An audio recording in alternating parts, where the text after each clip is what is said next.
Hi, and welcome back to the CyberKnife CK Camp. I'm Sasha, and I've been joined by my friend Quentin, who heads up the Patient Access Department at Accurate. Quentin, something we've heard so much about is the rapid increase in prostate treatments with the CyberKnife. Why do you think that this is? Well, Sasha, I think it's driven primarily by patients themselves. They are researching the treatment options, and they're aware of the kind of harmful and embarrassing side effects that can occur with them. I think with CyberKnife, what they are seeing is the ability for unprecedented accuracy in zapping tumors, and therefore they see the hope and the potential to be spared of those side effects.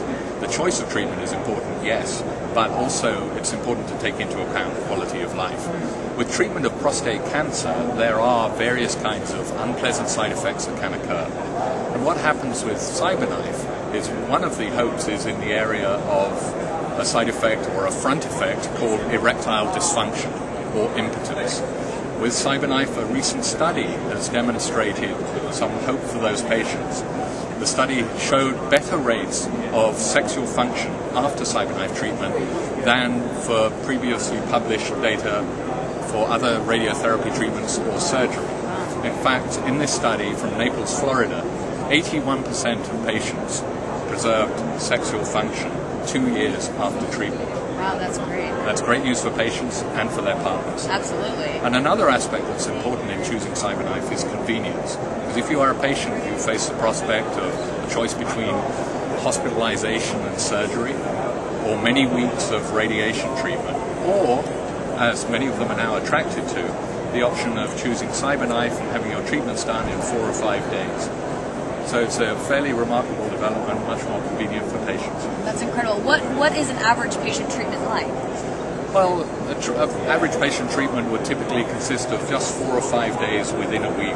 Patient going in, they'll lie down on the table. They don't have to have anesthesia. They don't have to have painkillers. They'll lie there. Typically, they'll listen to music. Some have even fallen asleep. And then they'll go back home, resume their normal lives after the treatment. We've even heard of patients going off and playing golf the afternoon after a treatment. That's great. That's really great. Something else that there's been a lot of confusion around is the CyberKnife radiosurgery is being confused with robotic-assisted surgery. Can you help us differentiate between the two of those? Yes, it's simple because they're completely different. And what happens with surgery, any kind of surgery, obviously involves a knife and it involves cutting the patient.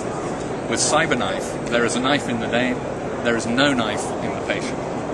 And I think that my basic message is that let's consider life after treatment and try to make life after treatment as good as it is before treatment. Absolutely. Thank you so much for your time. Thank you, Sasha. Another question we constantly get is, where can I find a CyberKnife location? We'll be back with the answer in just a bit.